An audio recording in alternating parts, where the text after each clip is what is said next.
Hello everyone. Welcome back to my world of Insta conversations.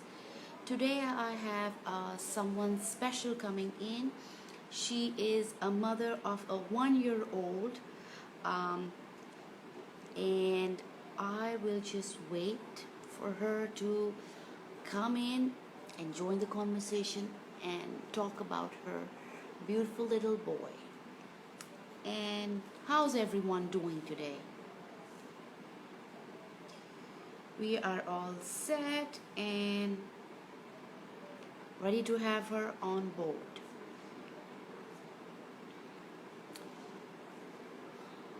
She is special mom, and we're all set for her. And okay, I'm just getting her to join us, and then we will take it from there, guys.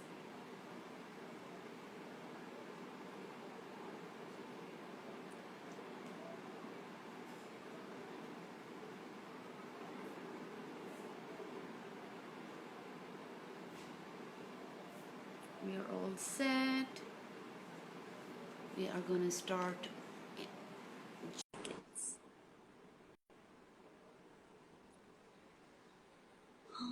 We're just connecting. Hello there. Hi, how are you? Good, how about yourself? I'm doing well. Thank you so much for giving me the opportunity to come on board and talk about your little one. How's everyone at home? We're doing great. Okay, I want you to just introduce yourself to everybody and then we'll take it from there. Okay, well, I'm Ashikwa. I am Jacoby's mother. And I run his Instagram page. And I don't know, was there something else you wanted me to say? That's good enough. Good enough. Okay, so I before coming on live, I was on YouTube and I was like, I need to say her son's name properly. So I was going and it kept from coming Jacob, and Jacob was like, no, this is not how they say it. And now you said it, and I was like, yay! Yeah, Jacoby. But people still say his name wrong, and to me it's so simple, but people call him Jacoby. And I'm like, that I wouldn't break down the syllables like that, but What does it mean? Because I've never heard this name before. Honestly, I believe that it actually is a name that stems from Jacob, but I named him Jacoby because I wanted him to have a J like his dad, and then his dad's favorite player is and will probably always be Kobe Bryant. So it just kind of went together. Oh, okay. So you invented the name. I didn't invent it. I seen it, and that was really the only name I could get him to agree with me on. And I think it was because it had Kobe in it. He doesn't even call Jacoby Jacoby. He calls him Kobe. Okay. That's cool. Okay, so now let's start. So I want you to tell me how this all started. At what point of your pregnancy did you find out about Jacoby, and what were you alone? Was your husband with you, and what were your reactions at that point? Well, I'm not married. He's just my son's dad. But Okay. um, so I found out about Jacoby's diagnosis when we went for our 20-week checkup, and they just wanted to, you check to see what the baby will be, and they noticed that his femur was a lot smaller than it should be. He couldn't at that point actually say what was wrong with Jacoby. He just knew that it was abnormal, that his femur wasn't growing the way that it should have been growing. So that same day, we went to go see a maternal fetal medicine doctor, and they did an ultrasound and realized that he wasn't really growing and his head was of much larger size. And that's when we found out. But at that time, we still did not know exactly what his diagnosis was because it was too soon. So fast forward maybe a couple weeks, I ended up getting an amniocentesis done, and they basically put the needle inside of my stomach and withdrew the amniotic fluid. And it took like 2 months to get those results back. So I didn't actually find out what Jacoby's diagnosis was until maybe October. So how did you spend those 2 months? Like, were you anxious, or what were you going through at that point? I mean, I was definitely anxious, and I was just really hoping and praying that I knew he would be different and a little person. And I was hoping that it was the most common type of dwarfism, because the doctor said that it looked like a lethal form even before having the amniocentesis done. They were like, this is lethal. He probably won't make it. And before that, I was encouraged to terminate my pregnancy before I even knew what was wrong with him, because in Ohio, I think it's 24 weeks or something, and I had like 2 or 3 weeks to figure out, like, they wanted me to say, yes, I'll term him, or if I was going to keep him. Wow. So I was in Atlanta, and I did to tell you that I lost a baby girl. Her name was Sophia, and I had the same thing. This was my second child, and we had just moved to USA, and we just settled in Atlanta. And I was like, I think about 23 weeks when we first had our ultrasound, and we were all excited because we were in US, and oh, they had that big screen and they showed the whole ultrasound on that big screen, and I was so amazed, and my husband and my daughter, and we were laughing. But they made us wait so long before the doctor came in, and I was like, what's going on? But I never thought this was going to happen, that this news was going to break on me. And we were thinking about the name. Oh, it's a girl, what are we going to name her? Normal things, because the lady who did my ultrasound, I asked her, is everything okay? And she said, yes, it's fine. I'll just let the doctor speak with you. And the doctor came in and said that we see some heart issues with your daughter. And so she went on speaking, and she spoke for like 40 minutes. And we were also referred to somebody else. And after those 40 minutes, she was like, do you have any questions? And I had nothing to say. I was in shock. I never experienced that, never heard. Like, I've never seen it in my family, and he had never seen it in his family, so he'd never spoken about it. So I was just shocked. And she just sat there and she said, I'm here if you have questions. We had no questions. We said we don't have any questions. And then she said, like you said, I terminate. And in Georgia, we had like after 26 weeks. Now, like, what? Why would I terminate my pregnancy? And she said, no, the heart effect, kids don't live that long. It's really complicated. And I was like, okay, I need to first just, go out and internalize that what you're saying. So let's not even talk about terminating the pregnancy. And yeah, that was about it. And then how it is. Then you have so many ultrasounds and all that stuff. So tell me, so when that day you had the ultrasound, what feedback did that doctor Um, I mean, I get the only thing that they just kept saying that it didn't look good for him. So it was more so of just it's not looking good. This is going to be a lethal form. It's lethal, and they were just saying to really his chance of making it was slim to none. so what made you go through the whole pregnancy, and what was it? Was it your faith? What was it that you went through it all the way? And now your beautiful son is one. Honestly, I would say it definitely was my faith. I've never been a person. I'm not against abortions. If somebody, that's anybody's choice. I'm pro-choice.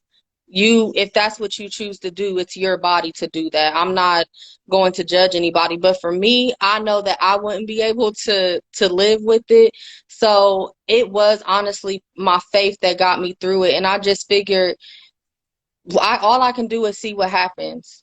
And that's what I went with. I lived, from August until January. I just treated Jacoby like I took a bunch of videos of him moving in my stomach. We had a maternity shoot and we took pictures. Like we did so much. Just I know I did a lot just so I can, if this was the last time that I had with him, it's just him being in utero, then I was still going to make sure that I gave him as much love as I could. And that's exactly what I did. Right, right. And I can feel you on that. I felt the same way uh, throughout. And uh, my husband was not for it in the beginning. Like he was like, "This is too much. How will you handle it and stuff?" And I was like, "You know what? Like you said, I said I'm just gonna go with it because the other way I can't do that. I mean, I can't live with that. I want to know how it goes, and I want to keep that hope alive." And I had to wait about 4 months before um, I had her in. I had her only for 6 days, and I won't change anything for it. Those were precious. I mean, she left such an impact on me, and and I saw another side of the world because she was where they transferred her for her surgery. When I went there, the whole floor was full of kids with issues. So when I entered, I just saw moms everywhere sitting next to their babies' cribs or their units. And I was like, I never knew that, so many moms are suffering. Then I got connected with so many mothers, and they came to me and they told me what their kids were going through. And I did the same thing. So I learned so much through holding her that I think it was so worth it. You know what I'm saying? Yeah. And it just made me more human going through that experience, altogether. And I think that, I mean, I don't know, I really can't put it in words, but I guess you can feel what I'm trying to say, right? Yeah, no, I get exactly what you're saying because Jacoby, he's changed. I know he's changed my life. Not that my life wasn't horrible or anything before he came, and I was still like working towards being successful on a different level of where I am now. Um, but it's a humbling experience. Like when you have a child who is really fighting for their life, and it's so many people that was honestly, even the doctors, like doctors always kept saying, if, or this doesn't look good, he may make it for 2 weeks, he might make it this time. Every time he beat those odds, it's just like, it humbled me in such a way, and it changed everything for me. The whole course of my life is different now. The moves that I'm making are different than what they did before. A lot of stuff has changed. Like, I can't just get up and go like I used to, because when I want to get up and go, I have to make sure, first off, everything for Jacoby is packed and backup and chargers and a bunch of stuff. It's not just grab a diaper bag and run out the house. He has a ventilator and his suction machine, his feeding bag. Like it's a whole lot more. But it's I wouldn't change it for the world. Like I couldn't even imagine my life without him. And it's the same, like I believe, for certain people in our families who have that connection with Jacoby as well. It's just he's such a happy baby. Like he is a very happy baby. He's always smiling. He's always just so alert. He loves to play. He loves to eat. I gave him some chicken sausage for the first time today, and he loved it. Like he's such a little bright light. I know. When I came over your page, now I've not spoken to you, I don't know you, I just randomly found you, and I could see from the picture, I was like, this page has so much of love. Where was she? Why didn't I find it? And then I saw your son's pictures and I was in love. I was like, man, I needed this energy for myself with this quarantine and all. And I was like looking at it, and then I called my daughter and I called my son, and my son's like 3.5. And he said, baby, baby, mama, I want him. I said, yeah, when we sometime we'll go and see the baby. Right now we can. And he was taking the phone, he was kissing him, and he's like, oh, he's so cute, mama. Like your pictures there, they're so full of life and so love that even my kids when they're looking at it, they felt that energy, and I felt so happy for them as well. And that's why So I is there created his page. Like a lot of people comment and think like I can't say why other parents make pages for their children, but for me, I made Jacoby's page because when I was going through the stuff that I was going through with his particular diagnosis, I didn't see a lot of happy stuff. Okay. I didn't see a lot of happy stuff at all. It was always, something sad. Sorry, I gotta change his diaper. Um, you're good? it was always something sad, or it just it just wasn't always happy, and I wanted to be able to give people. I'm turning your show down.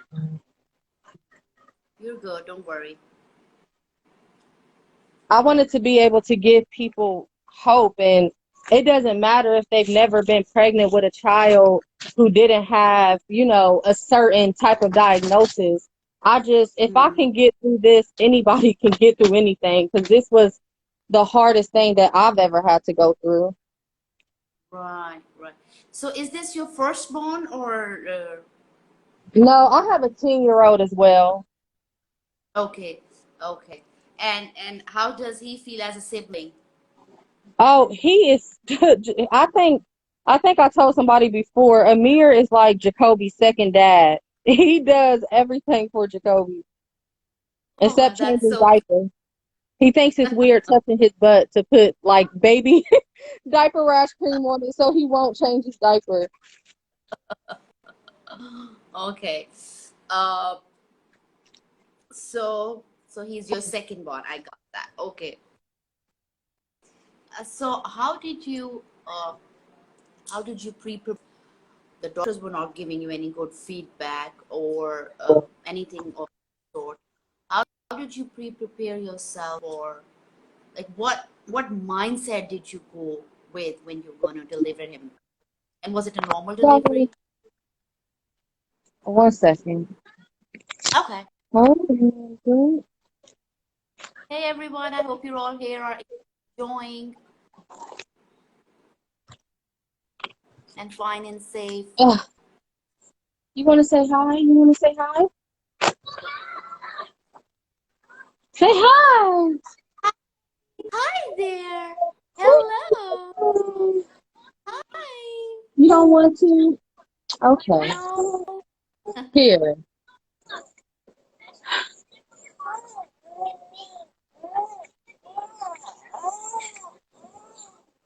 Okay. Amir, go in there with Jacoby real quick. Okay, so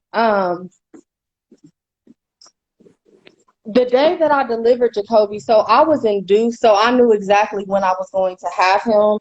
And at first they told me that I probably wouldn't even carry him full term because a lot of amniotic fluid with these babies, it's like they're surrounded by it. So it makes you look a lot bigger. On top of it just they don't swallow like they should swallow. So because they don't, you have extra amniotic fluid. But with me, the amniotic fluid kind of it disappeared. Like the numbers went down dramatically. They wanted me to have Jacoby December 29th. But when I went to my appointment, he was fine. And I ended up having him a day before my due date. So I was due January 18th and he came January 17th. So he was already right there. I didn't miscarry him. He didn't come early. He was literally full term and he came out 6 pounds, 14 ounces. So he was bigger than my son, who was just, the average kid. So um, the day we went in, I honestly had such a calming feeling over me. Like I was not nervous, I was not anxious. I I felt calm. I wasn't scared. It's like I knew he was gonna be okay. I didn't feel any type of fear at all. Okay. And when he was out and you held him the first time, how did it feel? So I didn't get to hold him the first time. So as soon as I had him, I had the C-section. Um, I didn't even, people have C-sections and they're like, oh, here's the baby. I didn't do none of that. I was just kept asking his dad, like, what's going on? I heard him cry. So I'm like, okay, like he's okay. But I never got to hold him or anything because as soon as he came out, they immediately started working on him, making sure he was breathing, and then he went to another hospital. So Jacoby didn't stay in the same hospital as me. He went straight to our children's hospital after he was born. I seen him for a couple minutes, and then they had to take him to children's hospital. Okay. So then, did you go there after you went, or what did you did I'm you go sorry, what there? did you say? I mean, so then, once you recovered, you had to wait 2 weeks before you went there, or how did that go with you? No, so I actually had him I went to see him the next day. I wasn't supposed to because I just had a C-section. So I had to sign papers saying that I was leaving the hospital. I had to sign saying that I was leaving the hospital at my own, if anything happened to me, it's on me, basically. Um, Okay. so I went to see Jacoby the very next day. His dad was back and forth from the hospitals and we were on two separate sides of town. So he was like with me and then with Jacoby, with me and then with Jacoby. And it was hard, but I still went to see my baby. I'm like, there's no way I can't not see him. So yeah, the next day I went to see him. They were like, stay gone for only an hour. I think we were gone for like 3 hours. Like, we just Okay. stayed. So once you saw him, how was your experience the first time you saw him? Because when I saw my daughter the first time, uh, like my mom and my sister were okay to go inside, and when I was entering, the nurse at the door said, "Oh, do you want in?" And I was like, "No, not really. I think I can do that." And I went with my daughter.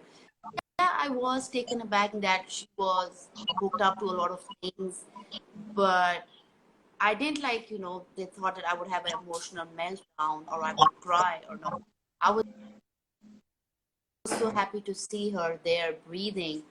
I just held her hand and I kissed. So I didn't really have like the way they were telling me that I would have a meltdown or something. How did you react when you saw Jacoby and all that?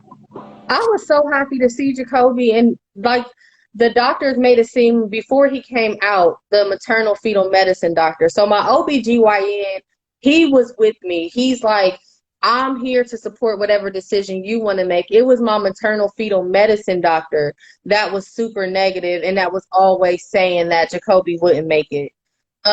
So he also said Jacoby would look different. And so I was honestly like happy to see like he was cute. He was just very little. His arms were smaller, but I was just happy that he was here and that he made it. I mean, yes, he was hooked up to the only thing that he was really hooked up to, and it looks like a lot more than it is he had a tube that was actually down his throat to help him breathe.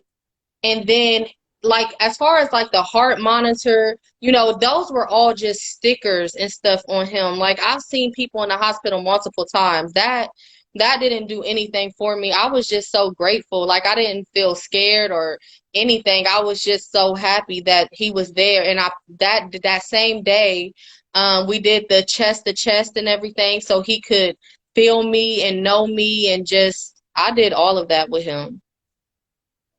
That's great. Uh, so so so then, Did he have a surgery, and how did it all go from there then? Jacoby he didn't have surgery until he was 3 months. He didn't have surgery right away. Okay. Well, he So was was he two in the months. hospital? I'm sorry, what did you say? So for those 3 months or 2 months, was he in the hospital, or were you able to bring him home? No, Jacoby was in a hospital for 6 months before he came home. Wow. So Yeah. you would visit him and then come home and that kind of thing?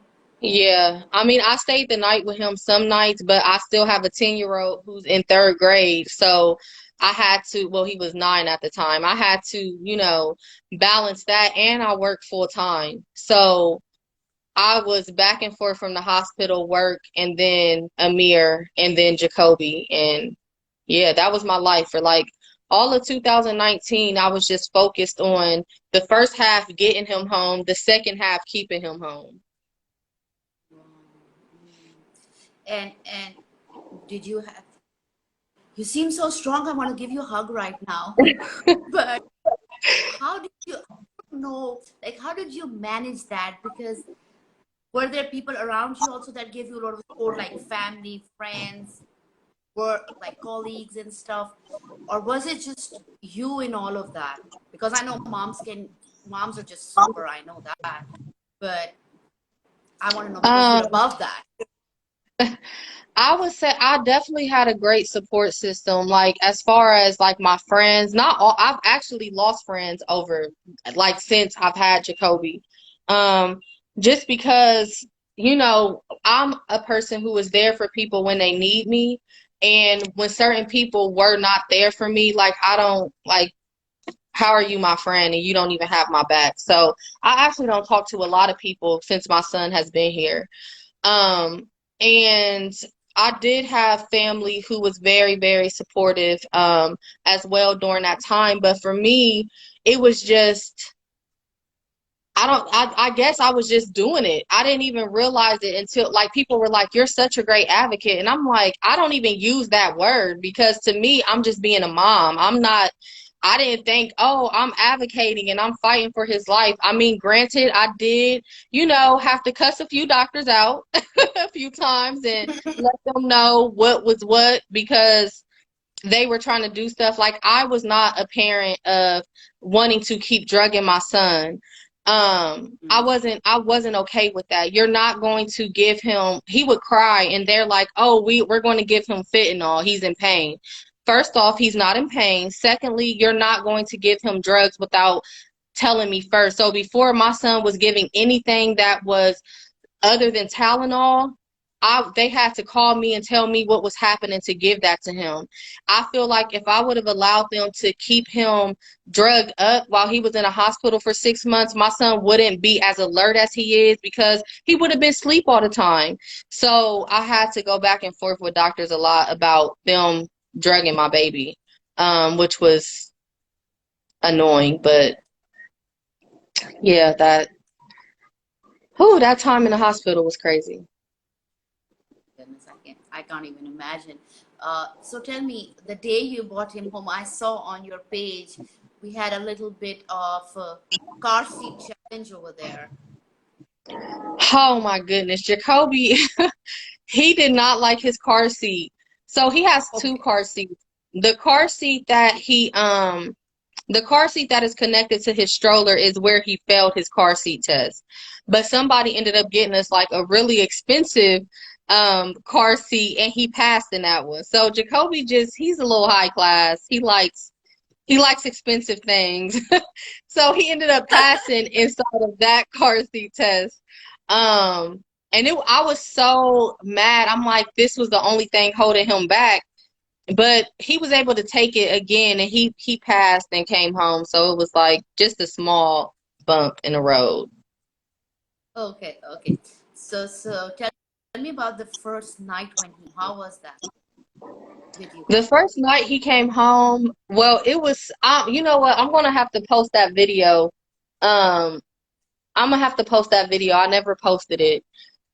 Jacoby, he came home and Amir didn't even know Jacoby was coming home. So he just walked in like, "Hi, mommy." And he looked over and seen Jacoby and was like, and started screaming and wanted to run over. But he was at his grandpa's house who has a dog. And I'm like, yeah, go take a shower first. Then you can hug him. Um, it was cool, to be honest. I learned so much in the hospital. Like, I had no problem taking care of my son. We didn't even have a nurse for probably the first week that he was home, and it was fine.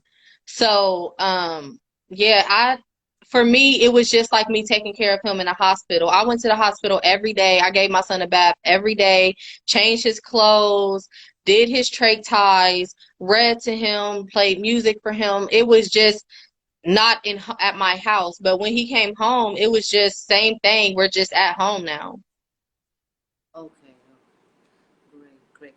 Okay, now let's talk about what challenges have you had in all this time, and what were not that many challenges that you had that you thought you would have? I like, and I say this in such a humble way, like, to be honest, I have not had challenges. Like, somebody asked me the other day if I have breakdowns sometimes just looking at everything going on, and I'm just like, breakdowns for what? And she was like, everything, like, and I just, no, I really do not. Life for me is great. Like, I do not have anything, I don't have anything to cry about unless it's like a show that makes me happy and I cry. Like, I don't cry about anything when it comes to him, because everything that I have, like, I have started a business, two businesses. I've written a book. I'm a mom for Jacoby, a mom to Amir. I work a lot, and everything that I have for me is things that I ask God for. So why would I complain or feel overwhelmed about anything? Sometimes I have to manage stuff differently. When I want to work out, I'm like, oh, I'm working out at 5 o'clock soon as I get off. And then Jacoby is crying and something. So, like, stuff like that happens. But as far as like anything to feel like it's too much, I honestly don't. Like, I feel like everything that I have is things that I asked for. So I'm going to make sure that I'm paying attention and doing the things I need to do to keep those things good. And currently, like, I'm a single mom. Like, me and his father are not together anymore. I have both of my kids. I work, I don't know, sometimes 50 hours a week, 60, depending on how I feel. And I mean, this is just what I do. This is what we do as mothers, is just making sure everything is okay. So I don't know. I don't know how I do half of the stuff I do. I just do it without complaining, because I wanted my life to change. As far as just the things that I want, what I want to provide for my boys, I have two black sons, one that's 10 years old. I want to make sure that I set life up for them to where they don't have to worry about a lot of stuff. So I work very hard to do that. I don't have time to complain, or I don't look at things as a challenge necessarily.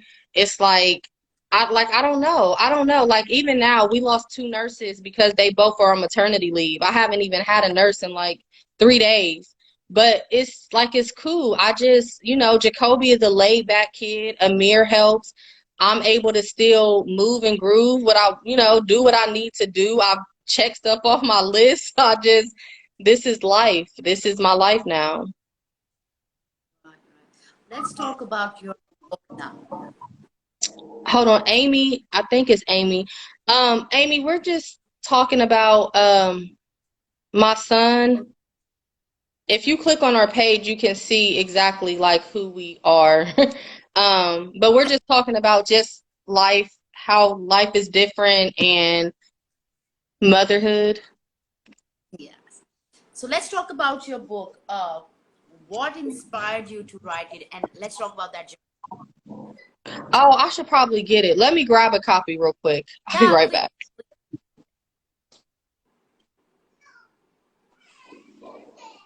Unable.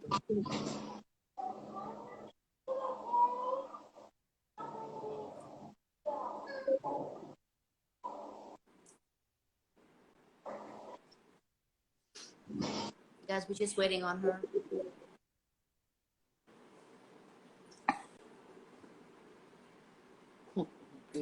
It's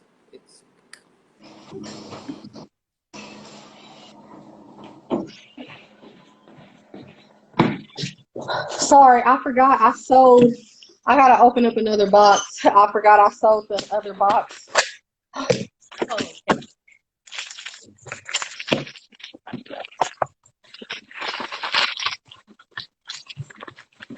Oh, okay. So this is Jacoby and me. And honestly, what inspired me to write this book is Jacoby really loves being read to. And he's very like, he's just so into it. When you're reading to him, he pays attention. He looks at the colors. He looks at the pictures. So I always wanted to write a book. And I just didn't know. Like, I started writing a book a long time ago. It was like urban fiction, so like one of those type of books. And I kind of, life happened, so I disconnected from it a little bit. But once I had Jacoby, I knew nothing about writing a book. But like I said, I'm one of those people who just, when I put something in my head, I just go for it. I use Google and God. That's it. I look at stuff and I just go for it. So I wrote this because I also just wanted to show how important it is for siblings as well. If you have a sibling who has special needs, and also to again inspire people and give people hope about, like, life is not over when you have a child with special needs. I think I've accomplished more since Jacoby has been here than before he was even here. So the book is really just about Amir um, explaining Jacoby's diagnosis, and just talking about like different stuff with him. okay. It's just, my illustrator did such an amazing job. Wow. So, so just tell everybody if they don't know where and how can they purchase the book. So you can get the book at jacobyandmebook.com, and also it's in our link as well in our bio. And yep, jacobyandmebook.com. You can purchase it right now. I'm still doing free shipping. Um, Ooh, so that's always a plus. I know sometimes for me, shipping makes me change my mind. I'll have a whole cart and I'm like, ooh, I'm not getting this today. I'm gonna wait and come back. so are we looking for another book, like a book two in the future as well, or no? So we have a lot of stuff actually planned. I'm so excited. I can't wait to like scream it to the world. I'm sure there will be more books to come along the way. I'm super excited to have those books come out. I have an idea for another book, but right now this one just came out in March. And with the pandemic and everything that's going on right now, it's just like I still haven't been able to push this book how I want to push it. So yeah, this book still has some time to let the momentum keep going before I write another one. Okay, and how has COVID-19 been challenging? Like if you had to go to the doctor, or if you had nurses coming in, did that affect your life or no? No, not really. Jacoby just had his first doctor's appointment since COVID happened. It's June, in May. He had his first one, so that was like, it was okay. The hospital, I felt very secure going in there. Jacoby came home in the winter, so we were already on lockdown because it's flu season. So for me, it wasn't even that. It was just like it was for flu season. Um, I didn't really have a lot of people come over. My 10-year-old, he's probably been going through it more than I have because I don't let him go anywhere. He's like, oh, can I stay the night over here? Can I go to this birthday party? Like, Corona is still out. No, you cannot. So So I know. he's been, it's an adjustment more for him, I think, because he was a kid. Amir, he left every weekend. Every weekend he was gone, and he hasn't stayed the night anywhere since February. So, How's that going? oh, I want to push him out. You can leave. I want him to leave. I need a vacation. He drives me crazy. If he's on the game playing Fortnite, all I hear is him yelling and crying. I'm tired of Fortnite. And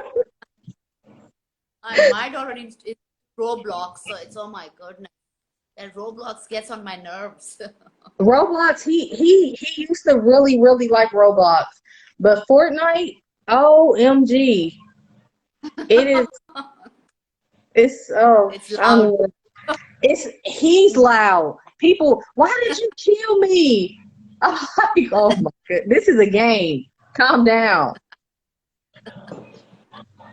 Okay, and I thought of one thing I wanted to ask you. Uh, do you get like the how is the vaccine pattern for him? Is it just like do you pick also on that or you just go with what the pediatrician says For what is it? for the vaccines? Oh, I just go off of what they say. Like he's vaccinated because he can't, his dad at one point was like, I don't want him being vaccinated. I don't, and I'm like, dude, we don't have a son that's just out here with the average immune system. I'm sorry, but he's going to be vaccinated. Right. So yeah, I just go off of theirs. Like in May, he just got his 15-month shot for something. I can't even keep up with all the names. So Yeah, yes, there's so he is many. vaccinated by what the pediatrician says. Oh, okay. Okay, guys. I want you to now wrap up and final words you want to say out to mothers. What message do you want to give to everyone? I would honestly say that even when you're going through something, rather if you're a mom, even if we have a lot of like teenagers that follow us on my page too. Um, if it's school, even if it's boy problems, girl problems, honestly, nothing lasts forever. Like, seriously, when my son was in the hospital for 6 months, I swear, I'm like, when are we going home? I was so tired of running back and forth to the hospital and just not being able to just take him somewhere and do things that I wanted to do. But he came home in July. He actually ended up being hospitalized in August, and then he came back home in September. So that was even an adjustment. He started having seizures. It was crazy. But at the end of the day, like it always gets better. Never let your situation stop you from doing exactly what it is that you want to do. I said by the time I was 35, I would own a publishing company and be a publisher. And I did all of that at 30. So you can do whatever you want to do. And I did this having a child who was in a hospital, being a single parent, doing all of that. It's just all about what you put your mindset to and what you want to do. Just never give up on your dreams and your goals. And don't always keep saying what your dream is. Say what your plan is. Make it a plan instead of a dream, because then you go for it. If you're just dreaming about it, we can daydream all day, but what action Wow. are you putting behind that so you can make it into your reality?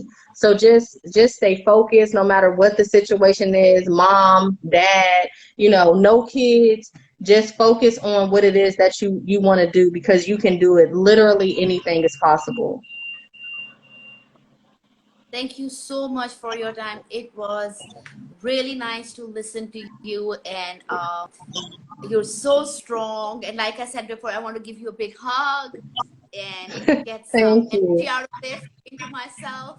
So thank you so much once again, and I wish you all the best. And guys, Thank you. you go on her page, and the link is there. If you want to purchase her book, she just said it's free shipping. So don't forget that. Avail that, and take care of yourself. God bless you. Thank you. God bless you. Bye. Bye.